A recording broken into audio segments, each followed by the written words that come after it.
costumava residir em Chatsworth, Nova Jersey. Nas proximidades, havia uma floresta, a apenas 5 minutos de caminhada da minha casa. Isso ocorreu há 3 anos, quando eu tinha 18 anos. Gostava de explorar a mata com amigos, mas de vez em quando eu ia sozinho. O incidente que me assombraria para sempre aconteceu em um sábado de verão naquela ocasião. Decidimos acampar com meus amigos, a quem chamarei de EC. Passamos algum tempo na minha casa jogando videogames e assistindo TV. Lembro-me de que tinha um gosto peculiar por manteiga de amendoim e aveia, então ele foi à cozinha preparar algo, enquanto ela e eu nos contentamos com frios e petiscos. Após 2 horas de comer e jogar videogame, partimos em direção à floresta no meu caminhão, brincando e rindo. Ao adentrarmos a mata, avistamos algumas cobras, veados e até um coelho. Eventualmente, estacionamos e começamos a caminhar. Depois de um dia inteiro disso, estávamos muito cansados para voltar à área onde deveríamos montar acampamento, então decidimos acampar onde estávamos.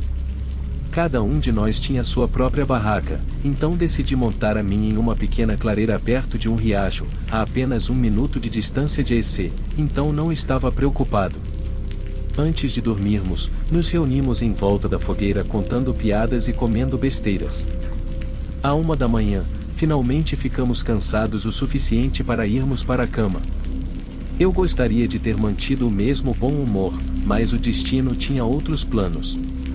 Acordei ao ouvir o som de água e um galho estalando do lado de fora. Ainda estava escuro e imediatamente me senti arrepiado. Pensei que poderia ser um urso negro, que em geral pode ser perigoso. Lentamente, tomei coragem para olhar para fora e vi uma cabra. Estava bebendo do riacho, mas havia algo estranho nela e tinha manchas pretas nas costas que pareciam pele. A princípio, pensei que estivesse machucada, deformada ou até com sarna, mas vendo como agia calmamente, não estava tão certo. Então, num momento de pânico, olhou diretamente para mim e emitiu um grito louco, parecido com uma mistura entre o chiurear de um morcego e o balido de uma cabra. Em seguida, desdobrou essas estranhas manchas pretas, e percebi que eram asas, como asas de morcego, e começou a voar. Gritei como um bebê e corri para onde a EC estavam dormindo para acordá-los. A princípio, eles estavam irritados e disseram ao pobre bebê, teve um pesadelo, mas então viram a expressão no meu rosto, viram como eu estava sério, e se aquietaram. Ambos se levantaram e eu gritei que precisávamos sair dali, que explicaria depois. Corremos de volta para a borda da floresta onde meu caminhão estava esperando. Eu estava soluçando o tempo todo, C se ofereceu para dirigir e eu entrei no banco de trás gritando para ele pisar no acelerador. A entrou no banco do passageiro. Eu tinha me acalmado um pouco quando chegamos à minha casa. C e A exigiram que eu lhes contasse o que aconteceu, e eu contei. Ambos insistiram que eu estava sonhando ou apenas louco, mas eu sei o que vi. Na manhã seguinte, levantei, liguei meu computador e pesquisei o que poderia ter sido, e estou bem certo de que vi o Jersey Devil. Apenas não vá se aventurar na floresta de Chatsworth.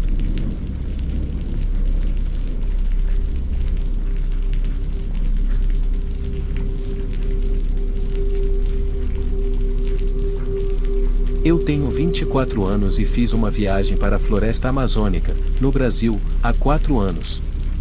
Estava acompanhado por 2 amigos, G e F. Conseguimos essa viagem graças aos pais abastados de F. Estávamos muito animados com a viagem, seríamos apenas nós 3. Pensamos que poderíamos nos virar com a ajuda de alguns guias. Viajamos de nossa pequena cidade no Alabama para o Brasil. O voo, no geral, durou cerca de 22 horas. Partimos à tarde e acabamos chegando lá às 3 ou 4 da tarde do dia seguinte. Dormimos grande parte do caminho. Quando acordamos, já estávamos descendo, podíamos ver o aeroporto do Rio de Janeiro abaixo de nós, então tirei algumas fotos. Eu estava completamente acordado naquele ponto, assim como G e F estávamos desesperadamente rezando para que a descida fosse rápida para que pudéssemos chegar ao chão, e assim que pousamos, pegamos nossas malas e logo encontramos nosso táxi nos esperando. O motorista do carro não falava inglês, então mostramos o mapa que tínhamos. Ele sabia para onde estávamos indo. A viagem de carro em si durou mais 1 hora, e nosso destino era uma vila muito remota, onde nosso guia Francisco estava nos esperando. Francisco era um personagem interessante, cerca de 30 anos, com cabelos castanhos ondulados e olhos castanhos escuros. Ele parecia o tipo que não levava desaforo para casa, e tinha a expressão mais séria no rosto. Nós 3 apertamos sua mão, um de cada vez. Agora, Francisco falava inglês quebrado, mas não era tão ruim que não pudéssemos entender. Gradualmente, ele se abriu para nós e se acostumou conosco. Ele planejava nos levar fundo na floresta amazônica, até algumas lagoas e ao próprio rio Amazonas. Esperávamos ver algumas grandes cobras e outros animais bizarros. Estávamos na vila de Iguape, um lugarzinho arrumado e tranquilo onde todas as pessoas eram calorosas e amigáveis. A família de Francisco nos recebeu, nos dando quartos espaçosos para a noite. Tivemos uma refeição deliciosa de feijão e arroz, junto com um frango muito saboroso, seguido de alguns doces que não me lembro muito bem. Na manhã seguinte, G me acordou junto com F, dizendo para eu me levantar. Eu me vesti rapidamente e, minutos depois, Francisco entrou e nos disse para irmos. A viagem de carro até a lagoa durou 20 minutos, já que Iguape era cercada por floresta tropical. Essa lagoa era pequena, e quando saímos do carro, os insetos e pássaros nos cumprimentaram. A umidade era ótima, e nós 3 estávamos ficando animados com a aventura. Mas Francisco nos acalmou por um momento, nos avisando para prestarmos muita atenção nele, dizendo: vamos passar 2 noites com uma tribo chamada Guarani. Eles são uma tribo amigável, e eu já entrei em contato com eles. Eu respondi: bem, graças a Deus que eles são amigáveis, mas não há tribos isoladas e perigosas aqui? Francisco respondeu: não importa o que você faça, fique perto da vila, se decidir explorar um pouco. Mas você deve ficar perto. E, o mais importante, quando estivermos no rio, mantenha a cabeça baixa. Às vezes, eles podem atirar flechas em nós, mas não se preocupe, vamos ficar bem. G e F riram: talvez tenhamos cabeças encolhidas até o final da viagem. O olhar de Francisco se aprofundou. Não há nada engraçado, disse ele. Um amigo meu se afastou muito da vila e nunca mais foi visto. Senti um arrepio. Vi que os rostos de G e F também tinham escurecido. Trocamos olhares. Percebi que isso poderia ser perigoso, mas no fundo, ainda estava animado e determinado a mostrar isso.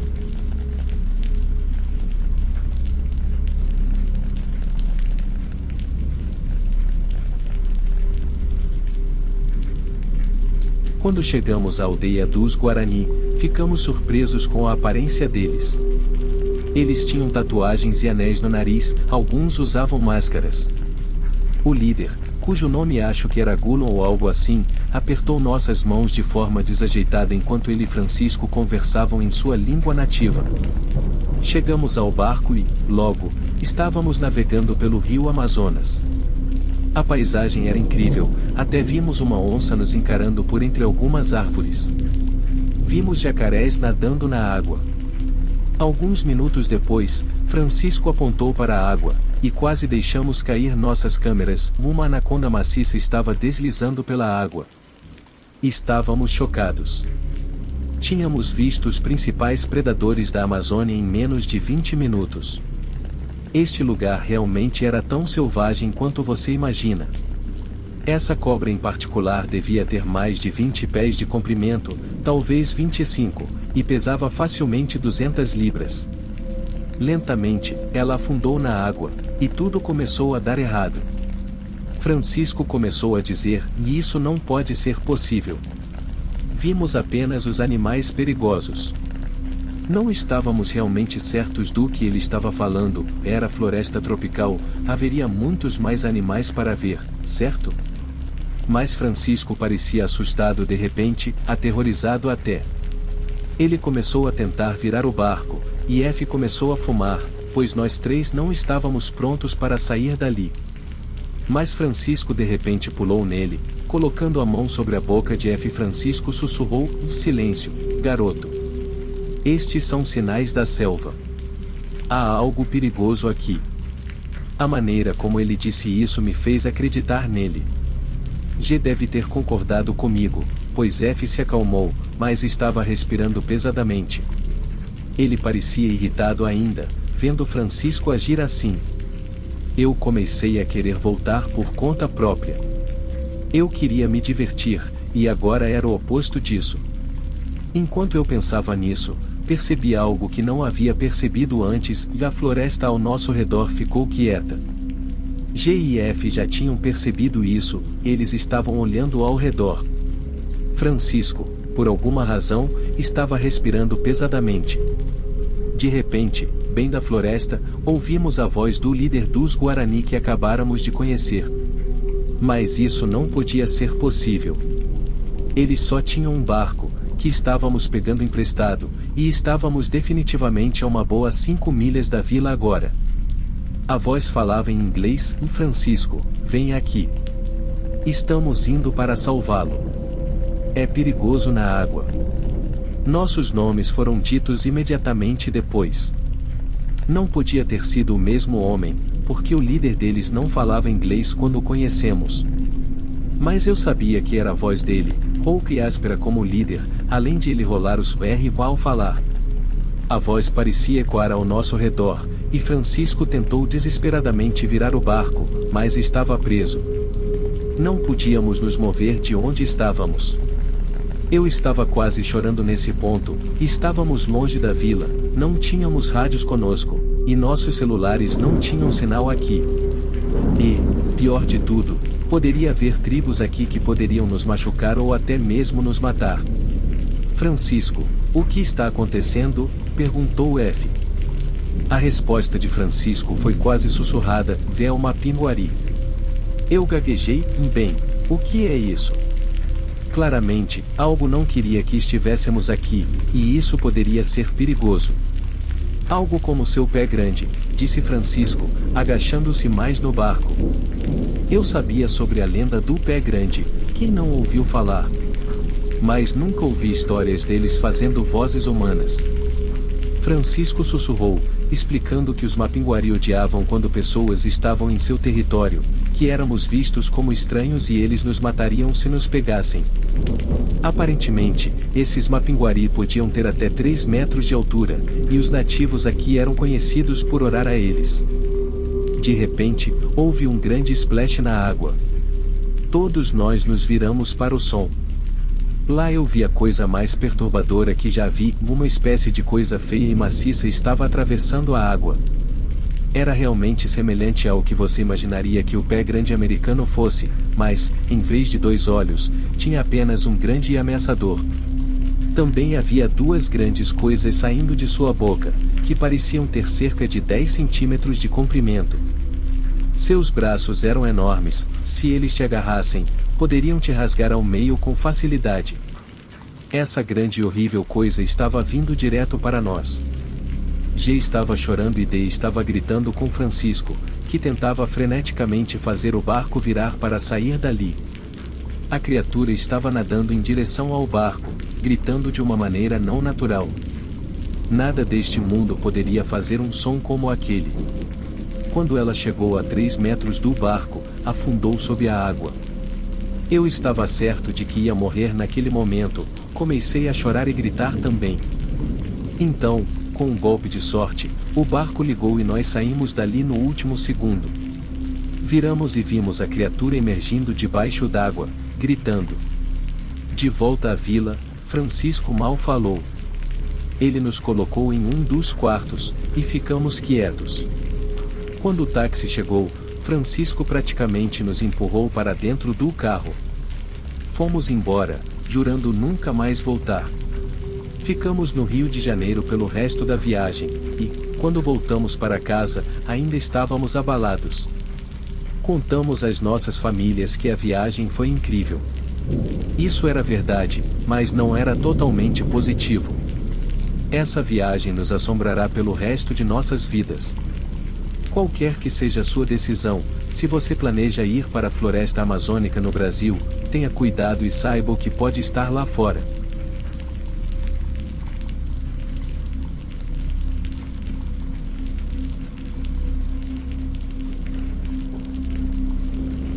Eu tinha 16 anos e morava em Nevada. Era ativo no rodeio, isso ocorreu no final do inverno. Meu irmão e um amigo próximo, que chamarei de T para esta história, conseguiram permissão da reserva local para usar sua arena para praticar laço. Chegamos lá cedo de manhã para termos todo o tempo necessário. Os cavalos do meu irmão e de T são ambos muito equilibrados e não se assustam facilmente. Minha égua, por outro lado, entra em pânico com o menor dos estímulos. Ela pode ser um punhado na maioria das vezes, para ser honesto. Desde o momento em que chegamos lá, todos os cavalos pareciam estar nervosos, mas ignoramos e pensamos que, uma vez que se acostumassem com o ambiente, ficariam bem. Depois de passar a maior parte do dia jogando cordas e perseguindo o gado, decidimos fazer um passeio para explorar a área. Nesse ponto, os cavalos já estavam bem mais calmos. Havia um rio que corria perto da arena, então decidimos explorar lá e verificar algumas pegadas de animais que tínhamos visto anteriormente. Quando chegamos a cerca de 30 jardas da água, pudemos sentir um cheiro que só poderia ser descrito como o de um animal morto apodrecendo. Então algo na linha das árvores chamou a atenção dos cavalos. Depois disso, é claro que a minha simplesmente se recusou a ir mais adiante. Cansados de um longo dia e frustrados com a falta de cooperação do cavalo, decidimos encerrar o dia. Nessa altura, era tarde demais para carregar nossos equipamentos e cavalos e levá-los de volta, então decidimos que era melhor deixá-los lá durante a noite e ficar com T, já que ela morava mais perto do que meu irmão e eu. Preparamos os estábulos para a noite, alimentamos e demos água aos cavalos e seguimos para a casa de um amigo da família de T, que se ofereceu para cozinhar o jantar para nós. Depois de boa comida, boas risadas e alguns jogos de sinuca, o estranho encontro junto ao rio estava fora de nossas mentes. Quando chegou às 21 horas, todos queríamos dormir um pouco, mas eu queria verificar os cavalos pela última vez. Quando mencionei isso, o amigo da família de T me avisou que era uma má ideia ir lá sozinho à noite. Querendo respeitar isso, T ofereceu-se para me levar de carro.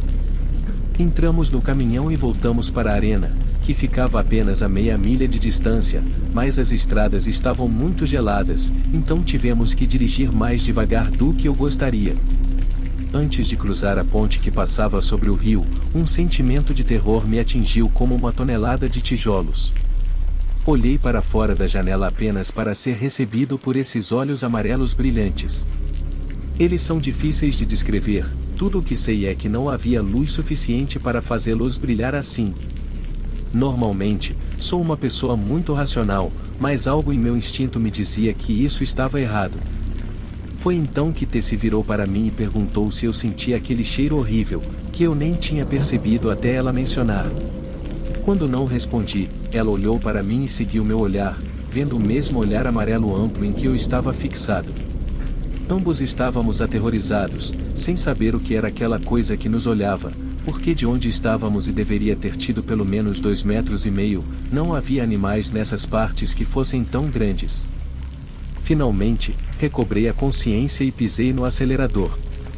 Nosso caminhão começou a derrapar, mas conseguimos tração e voltamos para a arena. Quando chegamos e os faróis atingiram os cavalos, a primeira coisa que notei foi que minha égua nem tocou na comida. Isso não era normal para ela, já que ela é um tanto glutona e normalmente come mais do que sua parte justa. Os outros dois também não haviam comido, o que também achamos estranho. Mas, com medo e frio, voltamos para o caminhão e dirigimos de volta sem incidentes. Chegamos a T por volta das 11 e, assim que nossas cabeças encostaram nos travesseiros, apagamos como lâmpadas. Acordei de repente com meu irmão segurando meu braço e me sacudindo. Perguntei o que estava errado, ele colocou o dedo sobre os lábios e apontou para a janela. Ouvi batidas no vidro e arranhões ocasionais. Olhei para o relógio e eram 3 da manhã. T e eu não tínhamos contado a ele sobre nosso encontro na ponte, mas era tarde demais e eu não ia contar agora, apenas para assustá-lo ainda mais. Tentando ser racional, disse a ele para ignorar e tentar dormir, mas eu estava convencido de que era criatura da reserva e que nos tinha seguido de volta. Não dormi pelo resto da noite e assim que o sol nasceu, acordei T e meu irmão para que pudéssemos pegar nossos cavalos e ir para casa. Eu não queria minha pobre garota lá fora com essa coisa por mais tempo. Contei a T sobre as batidas e os arranhões, então depois do café fomos procurar pela janela dela por pegadas. Certamente, havia o que pareciam ser cascos de veado, mas não pareciam cascos de veado normais, a maneira como o padrão estava era como se o veado estivesse ferido, mas isso ainda não descreve completamente. Parecia que havia apenas um par e não 2 pares. Depois disso, eu estava ainda mais preocupado com os cavalos. Todos estavam bem, mas a comida e a água ainda estavam intactas. Carregamos tudo e saímos o mais rápido que pudemos. Enquanto passávamos pela ponte pela última vez, olhei para a linha de árvores apenas para ver um veado enorme me encarando. Esta coisa era enorme e parecia podre e morta. Juro por Deus que vi a pele caindo diretamente de seus ossos. Suas pernas estavam dobradas em todas as direções estranhas. Mas o pior era seu rosto, porque continha os mesmos olhos amarelos que tínhamos visto na noite anterior. Juro que esta coisa sorriu para mim ou algo assim enquanto nos afastávamos, revelando um sorriso repulsivo com dentes pontiagudos e amarelos. Desviei o olhar por um momento, apenas para olhar novamente, e então a criatura tinha desaparecido. Acho que queria nos dar mais um susto. Ainda tenho muitas perguntas sobre aquela noite, mas a única coisa que sei com certeza é que nunca mais voltarei lá.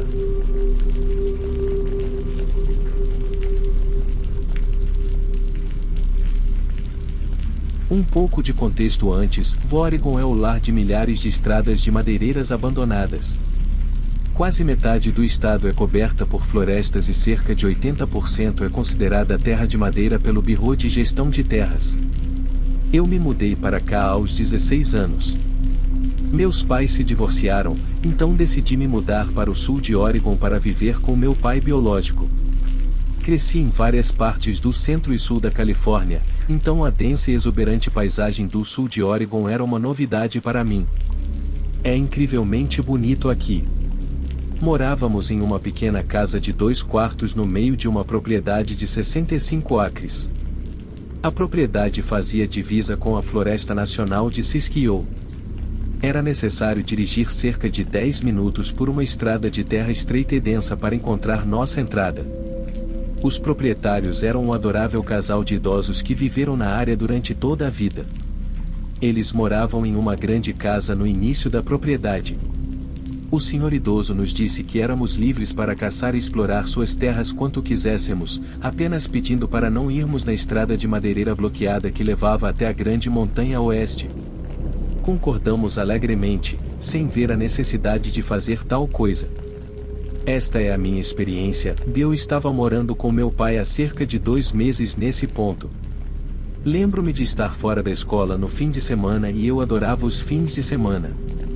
Eu explorava a densa floresta com o pastor alemão de 9 meses do meu pai, Buck. Eu até acampei durante a noite algumas vezes com Buck. Decidi que queria acampar novamente naquela noite, então carreguei minha mochila com tudo o que precisaria para a viagem durante a noite. Perguntei ao meu pai, que estava nervoso comigo acampando sozinho, e ele concordou relutantemente, apenas pedindo que eu levasse o rifle de caça comigo. Ursos negros e lobos são incomuns aqui, mas eu entendia seu raciocínio e concordei. Disse meus adeuses e saí com Buck por volta das 6 da tarde naquela noite. Ainda era novo na área, então nunca me aventurei muito longe, apenas acampando em lugares que já tinha explorado anteriormente. Lembro-me de uma pequena clareira a oeste, então segui naquela direção. Cheguei cerca de 30 minutos depois. A clareira tinha formato de crescente. O meio da clareira tinha cerca de 30 pés de largura, espaço mais do que suficiente para minha barraca de uma pessoa e uma pequena fogueira. Deixei minha mochila no chão e comecei a reunir grandes pedras e arbustos caídos para a fogueira. Minha barraca estava montada e uma pequena fogueira ardendo cerca de 30 minutos depois. Estava escuro nesse ponto. Buck e eu estávamos sentados contra um tronco caído, assando cachorros quentes em um grande garfo de 3 pontas. De repente, notei as orelhas de Buck se erguerem. Ele estava em 4 patas, olhando diretamente para a densa floresta escura atrás de nós. Buck ainda era um filhote, ainda não tinha aprendido a ter paciência ou os perigos da floresta, então quando ouvi o barulho de arbustos se mexendo e vi Buck correr atrás dos sons, não fiquei surpreso. Levantei-me e chamei por ele, mas ele não estava obedecendo meus comandos. Comecei a ficar preocupado. Sabia que teria que me aventurar longe do acampamento para encontrá-lo. Coloquei minhas botas, peguei minha lanterna e coloquei o rifle sobre o ombro. Segui na direção em que Buck tinha ido. Estava chamando pelo nome dele, seguido de assobios. Então parei para ouvir por qualquer som, por um momento, ruídos que pudessem indicar sua localização. Não ouvi nada além de grilos e sapos, então continuei. Sabia que precisava encontrá-lo, meu pai ficaria devastado se algo acontecesse com seu filhote. Estava a cerca de 50 metros do acampamento quando notei marcas de pneus profundas no chão. Elas formavam um pequeno trilho pelas árvores. Lembro-me de já ter visto isso antes. O trilho começava no início da propriedade e levava até a estrada de madeireira bloqueada que o velho nos contou. Decidi seguir esse pequeno trilho de caminhão, esperando que Buck tivesse ido para lá. Caminhei por cerca de 15 minutos quando as densas florestas começaram a se abrir. A luz da lua brilhava intensamente e eu conseguia enxergar facilmente sem minha lanterna. Havia um pequeno portão bloqueando uma estrada de terra do tamanho de um caminhão. A estrada subia ao lado de uma montanha bastante alta. Fiquei parado no portão e gritei, "Daqui, menino!" Esperei cerca de 10 segundos quando ouvi do topo da estrada, "Daqui, menino!" Meu sangue gelou, era como uma versão distorcida da minha voz, o tom estava quase zombando de mim. Comecei a me afastar lentamente do portão quando vi algo no topo da estrada. Estava de 4 patas e saiu lentamente da linha de árvores que fazia fronteira com a estrada. Era incrivelmente alto, talvez 7 pés, membros esguios e longos, ficava com as costas curvadas e virava sua pequena cabeça na minha direção. Seus olhos eram grandes e amarelos, eu estava congelado no lugar, minhas mãos suando e meu corpo tremendo. De repente, ouvi um som de farfalhar atrás de mim. Virei para ver meu pai correndo na minha direção, com Buck logo atrás. Olhei de volta para a estrada e vi um único grande cervo macho parado onde a criatura estava.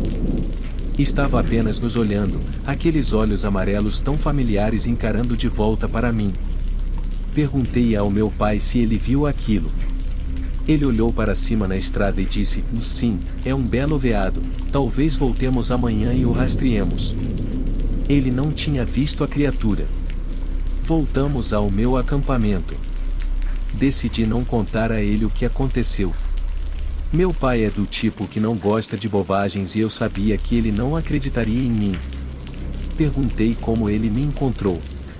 Ele disse que Buck voltou para casa e, quando viu que eu não estava com o cachorro, saiu para me procurar. Empacotamos meu acampamento e voltamos para casa. Depois disso, nunca mais vi aquela coisa. Ainda moro no sul de Oregon, mas estou longe do que espreita nas florestas da Floresta Nacional de Siskiyou.